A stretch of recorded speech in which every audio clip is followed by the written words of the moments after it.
Welcome back to our YouTube channel. So இன்னைக்கு பார்த்தீங்கன்னா கொஞ்சம் நீங்கள் ஒரு சிஎஸ்கே ஃபேனாக இருந்தால் கொஞ்சம் கஷ்டப்பட லைக் சோகப்பட வேண்டிய நாள். ஏன்னா ஆர்ச் ஆர்க் ஆர்ச் ரைவல்ரிஸ்ன்னு முன்னாடி சொல்லுவோம். லைக் சிஎஸ்கே ஆர்சிபி மேட்ச்னாலே கொஞ்சம் அனல் பறக்கும்னு சொல்லுவாங்க. பட் ஆனால் இன்னைக்கு என்னமோ இந்த மேட்ச் அந்த அளவுக்கு கொஞ்சம் இன்ட்ரெஸ்டாகவும் போன மாதிரியும் இல்லை. ஏன்னா ஃபர்ஸ்ட் பேட்டிங்லேயே அவனுங்க கிட்டத்தட்ட ரிசல்ட்டை கொடுத்துட்ட மாதிரி தான் இருந்துச்சு. ஓகே, ஸோ இந்த மேட்ச் பற்றி பேசுவோம். ஸோ ஃபர்ஸ்ட் நம்ம கிஷோர்ட்ட இருந்து ஆரம்பிக்கலாம். ஸோ கிஷோர், நீங்க சொல்லுங்க, இந்த மேட்ச்ல வந்துட்டு என்ன என்ன like what is the mistake that CSK did and what better things that RCB did? So இத கொஞ்சம் லைக் பிரீஃபா சொன்னா நல்லா இருக்கும். எனக்கு ஆக்சுவலா வந்து என்ன தோணுச்சுன்னா, பவர் பிளேல விக்கெட் விட்டது சிஎஸ்கே பண்ண தப்பு. போலிங் வந்து செகண்டரி, நம்மளுக்கு அது ஏற்கனவே தெரிஞ்சிச்சு. போலிங் வந்து இவனுக்கு எப்படிதாலும் மட்டமான போலிங் வச்சிருக்காங்க அப்படின்ட்டு. பவர் பிளேல வந்து விக்கெட் கொடுக்காம ஆடி இருந்தோம்னு வச்சுக்கோங்களேன், நம்ம ஜெயிக்கிறது கிட்ட போயிருக்கலாம். பவர் பிளேல அந்த 3 விக்கெட் போனதுதான் அங்க மேட்சே திருப்பிச்சு. அதுவும் முக்கியமான 3 விக்கெட். கெய்க்வாடு, சாம்சன், ஆயுஷ் மாத்திரே போன மேட்ச் நல்லா ஆடி ஃபார்ம்ல இருக்க பேட்ஸ்மேனை விட்டான். ஆர்சிபி அந்த தப்ப அவங்க பண்ணல. அவங்க விக்கெட் ஜித்தேஷ் சர்மா இன்னும் வெளில இருந்தான், ரொமாரியோ ஷெப்பர்ட் வெளில இருந்தான், அடுத்தது குணால் பாண்டியா வெளில இருந்தான். சொன்ன மாதிரி 3 விக்கெட் தான் போச்சு ஆர்சிபிக்கு. அதுவே ஒரு பெரிய ஒரு, ஏன்னா ரொமாரியோ ஷெப்பர்ட் ஆடல, குணால் பாண்டியா ஆடல, அப்படியுமே 250. ஸோ ஆக்சுவலா வந்துட்டு ஒரு well like deserve to win RCB சொல்ல போன இந்த மேட்ச். ஸோ ரித்விக் வாங்க, கியூடா உங்களோட கமெண்ட்ஸ் பத்தி கேட்போம். கமெண்ட்ஸ்ன்னு சொல்றதுக்கு எனக்கு ஒண்ணுமே இல்லை. இந்த மேட்ச்ல 250 அடிக்கும் போது எனக்கு தெரிஞ்சு போச்சு. சரி, ஓகே. ஏன்னா அவங்க வந்து போன மேட்ச்லயே வந்து நம்ம அதை டிஃபெண்ட் பண்ணுவோன்ற கான்ஃபிடென்ட்ல போலிங் போடல. 210 ஹோம்லயே வந்து நீ டிஃபெண்ட் பண்ண போறன்ற இதுல நீ போலிங் போடலனா, அவேல போயிட்டு 250 வந்து அடிப்போன்ற கான்ஃபிடென்ட்லயே அவன் இறங்கின மாதிரி தெரியல. கைக்வாடு பிளேயரா நல்ல பிளேயர் தான். ஆனா வந்து அவன் இந்த ஆக்சுவலா பிளேயரா இருந்த கெய்க்வாட் கிட்ட இருந்த ஒரு பாடி லாங்குவேஜோ ஒரு ஆட்டிடியூடோ அவர் கேப்டனா எஸ்பெஷலி இந்த 3 மேட்சஸ்ல அவர்கிட்ட நான் பார்க்கல. என்கிட்ட எனக்கு சுத்தமா தெரியல அது எனக்கு என்னன்னு தெரியும். அவரு ஒருவேளை பிரஷர் அவரே போடுகிறாருன்னு தெரியல. ஆனா அது அவர்கிட்ட தெரியவே இல்லை. அது டீம்ல ரிஃப்ளெக்ட் ஆகுது. ஆக்சுவலா கேப்டன்சி பத்தி பேசணும்னா, ஆக்சுவலா 2024ல அவர் கேப்டன்சி பண்ணாரு. ஸ்டார்டிங் அந்த எனக்கு இன்னும் அந்த first phase of the season நல்லா பண்ண மாதிரி தோணுச்சு கெய்க்வாட். அதே மாதிரி கெய்க்வாட் நல்லா கேப்டன்சி பண்ணதோட அவரோட பேட்டிங் நல்லா இம்ப்ரூவ் ஆச்சு. சோ இப்ப என்ன அந்த திடீர்னு அந்த இப்போ வராத ஒரு லைக் அப்ப இல்லாத ஒரு ஒரு ஒரு லைக் அந்த ஒரு பொறுப்பு, அந்த ஒரு எப்படி சொல்றது, அந்த ஒரு ப்ரெஷர் வந்து ஏன் இந்த சீசன் வருது?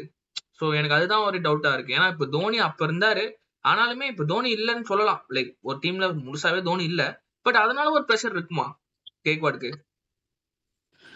அதனாலயும் ப்ரெஷர் இருக்கும். பிளஸ் வந்து பர்சனலா வந்து எனக்கு என்ன தோணுதுன்னா, மேபி 2 சீசனா நம்ம ஒரு பிளே ஆஃப் உள்ள போலியே,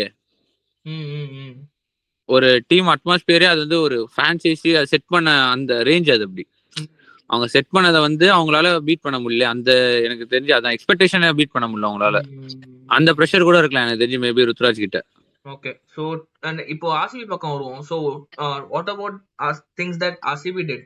சோ ஏன்னா கேப்டன்சின்றதோட அந்த 250ன்ற போதே அந்த கேப்டனுக்கு ஒரு கான்ஃபிடன்ஸ் கிடைச்சிருக்கும். பட் இருந்தாலுமே எனக்கு என்னமோ லைக் கேப்டன்சியும் இந்த மேட்ச்ல ஏதோ கீ ரோல் பிளே பண்ணுச்சுன்னு தோணுது. So your thoughts on this please. இல்லைங்க, ஆக்சுவலாக வந்து என்னன்னா இன்னொன்று சொல்கிறேன் பாருங்க. அவர் முன்னாடியே சொன்ன மாதிரி தான் ஓப்பனர்ஸ் இந்த மேட்ச்சில் சஞ்சு சாம்சன் இல்லை கெய்க்வாடு ஒருத்தர் வந்து நல்லா நின்று ஸ்டாண்ட் பண்ணி ஆடிருந்தாங்கன்னா சேஸ் பண்ண வாய்ப்பு இருக்கு. ஏன்னா இது கேப்டன்சி, நல்ல கேப்டன்சி, அவர் பொதுவாக நல்ல கேப்டன் தான். ஆனால் ஒரு மூவ் பண்ணாரு பாருங்க, சம்மந்தமே இல்லை, ஷெப்பர்டு குத்தாரு பாருங்க, ஒரு ஓவர் போட்டு போலான்னு போனான்ட்டான், 24 ரன்னு அவர். அதனால வந்து ஃபர்ஸ்ட் அந்த ஒரு விக்கெட், அந்த 3 சஃப்ராஸ் கான் இருந்தா கூட மேபி பிரசாந்த் வீர் அவுட் ஆகாம, இல்ல தூபே இருந்தா கூட அந்த டைம்ல ஒரு சான்ஸ் உண்டா கூட வாய்ப்பு இருக்க மாதிரி தான் எனக்கு ஒரு அந்த 3 நடந்தது. ஸோ வந்து கேப்டன்சி தாண்டி அதான் 250 அப்படின்ற போது எனக்கு தெரிஞ்சு சிஎஸ்கே மேட்ச் முடிஞ்சு போச்சு அப்படின்னு நினைச்சிட்டாங்கன்னு நினைக்கிறேன். ஆக்சுவலா என்னன்னா சஃப்ராஸ் கான் ஓவர் 10 அவங்க காமிச்ச ஒரு இன்டென்ட்டோ ஒரு இதுவோ நம்ம வந்து கெய்க்வாட் கிட்டயும் பார்க்க முடியல, சாம்சன் கிட்டயும் பார்க்க முடியல. ஸோ சொல்லுங்க.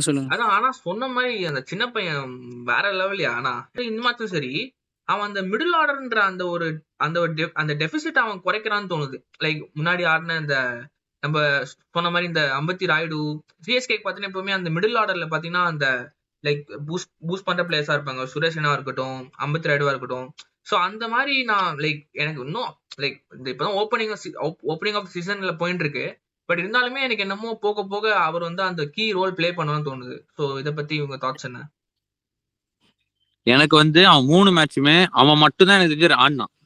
எடுத்த பிக்கு எனக்கு தெரிஞ்சு ஆக்ஷன்லயே ஒரு எடுத்த பிக்ல வந்து கிளிக் ஆன ஒரே பிளேயர் அவன் மட்டும்தான். இந்த மேட்ச் 50, போன மேட்ச் கிட்டத்தட்ட 50 47 கிட்ட அடிச்சாரு. 30 சம்திங் அடிச்சாரு, 30 பிளஸ் அடிச்சாரு. கையெல்லாம் தூக்குறீங்க, என்ன சொல்ல வரீங்க? இல்ல அவரு சஃப்ராஸ் கானுக்கு எந்த ஹேட்டும் தெரிவிக்கல. இதுல வருத்தமான ஒரு விஷயம் என்னன்னா, அவங்க ஸ்டார்டிங் ஸ்கீம் ஆஃப் திங்ஸ்ல பிளேயிங் சஃப்ராஸ் கானே கிடையாது. தோனி இல்லன்றதால சஃப்ராஸ் கானே ஆடிருக்காரு. அதனால இந்த இதுவும் வந்து அவங்களா எப்படி நடந்துச்சுன்னு தெரியல, நல்ல விஷயம் அமைஞ்சிருச்சு. அதுக்காக அதுதான் சொல்ல வந்தேன் நானு. இல்ல அவர் ஆடிருக்கவே மாட்டாரு. அதுதான் சொல்லுங்க. நினைச்ச மாதிரி எதுவுமே போல இந்த ஃபர்ஸ்ட் 3 மேட்ச், அதுதான் உண்மை. ஓகே, சோ இப்போ லைக் ஒரு கேம் சேஞ்சர்ன்ற மாதிரி ஒரு யாராச்சும் லைக் ஆர்சிபிலயோ இல்ல ஆர்சிபில தான், சோ ஆர்சிபில கேம் சேஞ்சர்ஸ் யாராச்சும் இருப்பாங்கன்னு நினைக்கிறீங்களா இந்த மேட்ச்ல? ஏன்னா எல்லாருமே பெர்ஃபார்ம் பண்ண மாதிரி தோணுது, ஏன்னா பேட்டிங்கா இருக்கட்டும் பவுலிங்கா இருக்கட்டும். சோ கேம் சேஞ்சர் நீங்க யாரா பாப்பீங்க? நான் டஃபியை தான் பார்ப்பேன். டிம் டேவிட் என்னதான் அடிச்சிருந்தாலும் டஃபி, ஏன்னா விக்கெட் வந்து அந்த 6 ஓவருக்கு அப்புறம் யாரு இருந்தாலும் அடிக்கலாம். அந்த இடத்துல டிம் டேவிட் இருந்தாலும் சரி, ரொமாரோ ஷெஃபர்ட் இருந்தாலும் சரி, ஜித்தேஷ் சர்மா இருந்தாலும் சரி, பட்டிதர் இருந்தாலும் சரி, அடிச்சு நவுத்திட்டானுங்க. நம்ம என்ன பண்ணோம், பவர் பிளேல விக்கெட் எடுக்கல. அந்த டஃபி என்ன பண்ணா, அழகா பவர் பிளேல விக்கெட் எடுத்து டீமே கொலாப்ஸ். அவள் தான் அந்த டாப் 3 கைட்டி குத்துட்டான். அதுக்கப்புறம் நம்மளுக்கு எங்க ஸ்கோப்பே லேது. அதே மாதிரி அந்த ஸ்கோர் போர்ட் பிரஷரும் ஆக்சுவலா டஃபிக்கு ஒர்க் ஆயிடுச்சு. ஏன்னா எல்லாரும் அடிக்க பார்த்தா அவுட் ஆனாங்க. கெய்க்வாட் கிளான்ஸ் பண்ணாரு. ஸோ அட் எண்ட் அவரும் வந்துட்டு விக்கெட் விட்டாரு டஃபிக்கு. So 2 wicket. ஆனா ரன்ஸ் பாத்தீங்கன்னா டஃபி பயங்கரமா போயிருக்காரு தான், 4 ஓவருக்கு 58. இந்த கிரவுண்ட்ல ரன்ஸ் போலனால தான் அதிசயம். ரன்ஸ் போறது பிரச்சனை இல்ல, உங்களுக்கு அந்த டாப்ல விக்கெட் எடுத்து தரான் ஓப்பனிங்ல. நம்ம யார நம்பி இருக்கோம்? மேல 3 ஆடுவானுங்க, அதுக்கப்புறம் ஹிட்டிங் பண்ணலான்னு இருந்தோம். அந்த 3 பேரும் கைட்டி குத்துறோடனே நமக்கு மேட்ச் திரும்பி பார்க்கவே தேவையில்லை, அவ்வளவுதான் முடிஞ்சிச்சு, நம்மளே நினைச்சிட்டோம். ரித்விக், உங்க தாட்ஸ், யார் கேம் சேஞ்சர் இந்த மேட்ச்ல? கேம் சேஞ்சர்ன்றத விட கேம் சேஞ்சிங் மொமெண்ட்னா இந்த போல்டு நோ பால் தாங்க. ஏன்னா அதுக்கப்புறம் ஒரு 4 6 அடிச்சிட்டாரு இவரு. கண்டிப்பா. ஆமா, சொன்ன மாதிரி டிம் டேவிட் பத்தி பேசணும். ரித்து, உங்க தாட்ஸ், டிம் டேவிட் எப்படி ஆனார் இந்த மேட்ச்ல? இல்ல அதான் நான் சொல்லிட்டேனே, அந்த டிம் டேவிட் ஆக்சுவலா வந்து ஆக்சுவலா போலிங் இல்லைன்னு தெரிஞ்சிருச்சு. அதனால நம்ம வந்து திருப்பியும் போலிங் சரியா போலன்னு சொல்றத நீங்க சொல்ற மாதிரி டிம் டேவிட் பயங்கரமா ஆடினாருன்னே நம்ம போயிடலாம். செமையாவே ஆடினாரு, ரொம்ப நல்லாவே ஆடினாரு. ஆக்சுவலா வந்து கடைசி 2 வருஷத்துல ஆர்சிபி வந்து கப் அடிச்சிருக்கு, இது பண்றதுன்னா டிம் டேவிட் ஆக்சுவலா போன வருஷமா நிறைய இது மாதிரி பெர்ஃபார்மன்ஸ் கொடுத்தாரு. டாப் எல்லாரும் நடிச்சதுனால கொஞ்சம் ஓவர் ஷேட் ஆனது மாதிரி இருந்துச்சாலும், நிறைய மேட்சஸ்ல வந்து ஒரு 13 பால்ல 35, 20 பால்ல 40 அப்படின்னு நிறைய பெர்ஃபார்மன்ஸ் அவர் கொடுத்தாரு. இன்னைக்கும் அதே தான். இன்னைக்கு பாருங்க, அது அவர் சப்போஸ் அந்த பால் கரெக்ட் பால் அந்த விக்கெட் ஆயிடுச்சுன்னா ஒரு 20 ரன் கண்டிப்பா குறைஞ்சிருக்கும். 20 ரன் குறைஞ்சிருந்தேன்னா 230, 20 ரன் தானடா, 230 எப்படி அடிச்சிருப்பாங்களான்னு கேட்டீங்கன்னா மேபி அடிச்சிருக்க வாய்ப்பு இருக்கும்னு சொல்றேன் நான். மேபி இருந்தானா ஒருத்தர் கெய்க்வாட் அந்த ஒரு 6 அடிச்சுட்டு ஒரு சிங்கிள் எடுத்திருக்கலாம், திருப்பி போய் ஒயிடு போற பாலா போய் அவுட் ஆயிருக்க மாட்டாரு, என்ன வேணா நடந்திருக்கலாம். ஸோ டிம் டேவிட் தான் நான் கேம் சேஞ்சரா பாக்குறேன். ஓகே, சோ க்ளோசிங் தாட்ஸா கிஷோர், உங்க கருத்து என்ன இந்த மேட்ச் பத்தி? லைக் பாசிட்டிவா சொல்ல விரும்புறீங்களா இந்த மேட்ச்ல சிஎஸ்கேக்கு? பாசிட்டிவானா அவங்க கடைசிவரைக்கும் அந்த இன்டென்ட் விடல, அதுதான் என்ன பொறுத்த வரைக்கும், அதுதான் இன்டென்ட். அவங்க வந்து அடிச்சுக்கிட்டே இருக்கட்டும், யாரு போனாலுமே அந்த ஸ்ட்ரைக் ரேட் எனக்கு தெரிஞ்சு கம்மியாறான் இல்ல. கரெக்ட், எல்லாருமே ஸ்ட்ரைக் ரேட் அதிகமா தான் ஆடினாங்க. இதுவே பழைய சிஎஸ்கேவா இருந்துன்னு வச்சுக்கோங்களேன், பரவாயில்ல நம்ம 16 ஓவருக்கு அப்புறம் அடிப்போன்ற அந்த மைண்ட் செட் இருக்கும். அது அந்த ஒரு மைண்ட் செட் ஒரு பாசிட்டிவா எடுத்துக்கலாம். ஆனா எல்லா மேட்சுமே எப்படி தோணுதுன்னா, இந்த டாப் ஆர்டர் கிளிக் ஆகாம இவ்வளவு வருது, டாப் ஆர்டர் கிளிக் ஆகாம இவ்வளவு வருது, அதுதான் கிளிக் ஆனா எப்படி இருக்கும் அப்படின்னே எல்லா மேட்சும் தோன்ற மாதிரியே டாப் ஆர்டரும் ஃபெயில் ஆயிடுறாங்க எல்லா மேட்சும். நான் இப்போ அததான் சொல்றேன், எக்ஸ்பெக்டேஷன் வைக்காதீங்க அந்த டாப் 3 மேல, ஃப்ரீயா விட்டுருங்க. அவனுங்களே எக்ஸ்பெக்டேஷன் இல்லாம எப்ப அடிக்கணும்னு தோணுதோ அடிச்சுக்கிட்டோம். அதுவும் இல்லாம எனக்கு பர்சனலா இந்த சேஞ்சஸ் பண்ணணும், நான் சேஞ்சஸ் கேட்டுட்டே இருக்கேன். ஐயா, அப்புறம் அந்த 14 கோடி பத்தி உங்க கருத்து என்ன? 16 கோடி அத வேற கேட்டுட்டீங்க. உங்க கருத்து என்ன? நீங்க என்ன நினைக்கிறீங்க? ஆக்சுவலா கியூடாகே எனக்கு தெரிஞ்ச அதை பத்தி பேசுவாரு, எனக்கு விட்டுருங்க. ஸ்டேஜ் டு ஜட்ஜ் தான். சோ என்ன நினைக்கிறீங்க? கார்த்திக் சர்மா, பிரசாந்த் பீர் பரவாயில்ல, பட் கார்த்திக் சர்மா தெரியல. சோ கியூடா, உங்க கருத்து என்ன இதுல? இதுல வந்து ஆக்சுவலா வந்து பிளேயர்ஸ தப்பு சொல்லி வந்து எந்த பிரயோஜனமும் கிடையாது. 2 பேரும் சின்ன பசங்க. அவங்க மேல வந்து நம்ம இது மார்க்கெட் டிமாண்ட் அப்படி இருந்திருக்கு. எல்லாம் அந்த டீமுக்கு தேவைப்பட்டிருக்கு. ஸோ ஹை பிரைஸ் போயிருக்காங்க. ஸோ பிளேயர்ஸ் மேல வந்து அவங்க என்ன பண்ண முடியும்ன்றத இது பண்ணி நம்ம பேச முடியாது. அவங்களே சின்ன பசங்க. அந்த மாரி நீங்க சொன்ன ஏர்லி ஸ்டேஜ் தான் 3 மேட்ச் தான் ஆடிருக்காரு.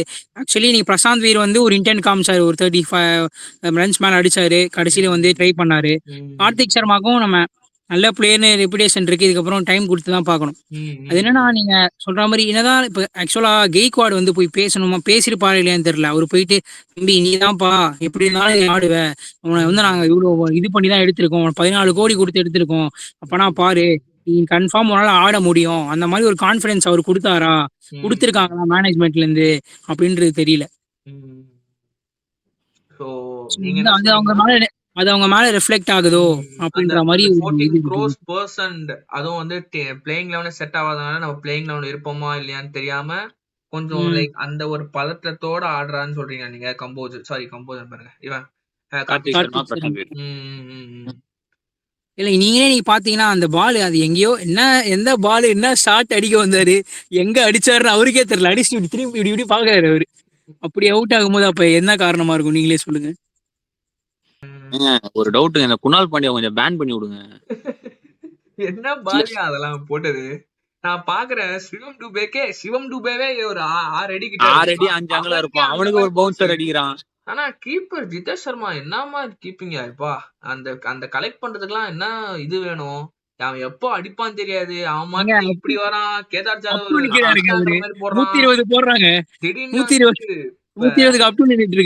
மீடியம் பேஸ் பவுலர் மாதிரி ஓடி வந்து போடுறான். ஒன்னும் புரியலையா. ஆனா ஆக மொத்தத்துல குணால் பாண்டியா மாஸ்டர் மைண்ட் தான். சொன்ன மாதிரி விக்கெட்டு டக்குன்னு சர்ஃபாஸ் கான தூக்குனா. அடுத்து வந்த Karthik Sharma 2 wicket. Over 10. Okay ஆக மொத்தத்துல ஒரு பாப்போம். இந்த மேட்சும் அப்படியே விட்டாச்சு, சாமிக்கு விட்டாச்சு. 3 மேட்ச் விட்டாச்சு. இதுக்கப்புறம் கொஞ்சம் சிஎஸ்கே கொஞ்சம் tough scenario, tough situation start தான். ஓகே ஸோ க்ளோசிங் தாட்ஸ் ஏதோ முடிச்சுக்கலாமா? அவ்வளோதான். கிஷோர் கொஞ்சம் சோக தெரிவிக்கிறேன்னு நினைக்கிறேன். இதுக்கப்புறம் வந்து வின்னிங் மட்டும் ஆடணும்னு நினைக்கிறேன். ரன் ரேட்டை தயவு செஞ்சு மைண்ட்ல இருந்து எடுத்துருங்க. 8 மேட்ச் ஜெயிக்கணும்னு ஆடணும். ஏன்னா ரன் ரேட்டு ரொம்ப அடி வாங்கிச்சு. நம்ம -3ல இருக்கோம்.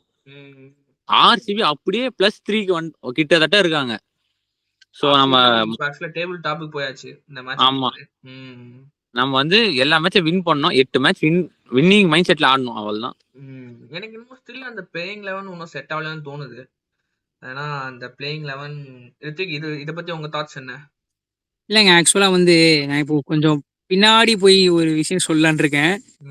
நிறைய நீங்க யோசிச்சு 2010 ஃபர்ஸ்ட் 7 மேட்ச்ல 5 மேட்ச் தோத்துட்டு 2 மேட்ச் ஜெயிச்சிருந்தாங்க.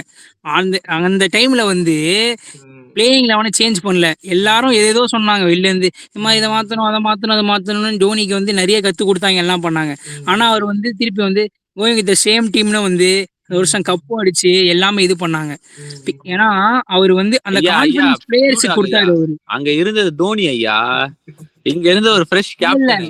அதுதான் இல்லங்க, நீங்க டோனின்னு சொல்லாதீங்க. அந்த சிஎஸ்கே டீமோட கல்ச்சர் அது. அவங்க எல்லாரையும் பிலீவ் பண்ணுவாங்க, அந்த இது கொடுப்பாங்க, எல்லாத்தையும் இது பண்ணுவாங்க. இப்ப அந்த கல்ச்சரே அவன் தொலைச்சிட்டானோ அப்படின்ற ஒரு இது வருது. அதனாலதான் அந்த டீமுக்குள்ள எல்லாம் டீமுக்குள்ள இவ்வளவு குழப்பம் இருக்கோ, அதனாலதான் பர்ஃபார்மன்ஸ் இது வாங்குதோ. இப்ப பாருங்க, இப்ப கார்த்திக் சர்மாவே 3 மேட்சும் அடிக்கல. அவருக்குள்ள ஒரு ஃபீலிங் இருக்கும், இப்ப டாட் பைஸ் வந்துட்டா நம்மள வெளில தூக்கிடுவாங்களோ அப்படின்னு ஒரு இன்செக்யூரிட்டி இருக்கும். மேட்ச் ஷாட் ஆக்சுவல் நல்ல பிளேயருங்க, நல்லா தான் பர்ஃபார்ம் பண்ணிருக்காரு. ஆஸ்திரேலியாவுக்கு நல்லா பர்ஃபார்ம் பண்ணிருக்காரு, பிபிஎல் நல்லா பர்ஃபார்ம் பண்ணிருக்காரு, எம்எல்சி நல்லா ஆடி இருக்காரு. அவர் பாருங்க, ஒரே மேட்ச்ல நீ தூக்குறனா அவரோட மைண்ட் செட் அவர் என்ன நினைப்பாரு, மத்த பிளேயர்ஸ் எல்லாம் நினைப்பாங்க அவ்வளவுதான், அவனே தூக்கிட்டாங்க இன்டர்நேஷனல் சும்மாவே போதுங்க. 3 ஃபாரினர் வச்சு ஆடுறீங்க நீங்க, எனக்கு புரியவே இல்லை. ஆக்சுவலா எனக்கு என்னன்னா, நீங்க சொன்ன மாதிரி அந்த 7 மேட்ச்ல 2 மேட்ச் தான் ஜெயிப்போம். பட் ஆனா அந்த பிளேயிங் 11 ஒன்னு லைக் ஃபிக்ஸ்டா தான் இருக்கும். ஆனா இந்த 7 மேட்ச் நம்ம 2 மேட்ச் ஜெயிக்கலாம் கூட பரவாயில்ல. ஆனா இந்த 7 மேட்ச்ல எனக்கு பெஸ்ட் பிளேயிங் 11 கிடைச்சா மட்டும் போதும். ஆக்சுவலா அந்த மைண்ட் செட்ல இருக்காங்க. இப்போ நீ வந்துட்டு ஃபர்ஸ்ட் 7 மேட்ச் நீ என்ன வேணா பண்ணு, எனக்கு பிரச்சனை கிடையாது. ஆனா அந்த 7 மேட்ச் கழிச்சு மீதி 7 மேட்சுமே ஒரே டீம் வச்சு ஆனா மட்டும் எனக்கு போதும். அது ஜெயிக்கிறோமோ தோக்குறோமோ, அதுதான் என்னோட மைண்ட் செட்டா இருக்கு.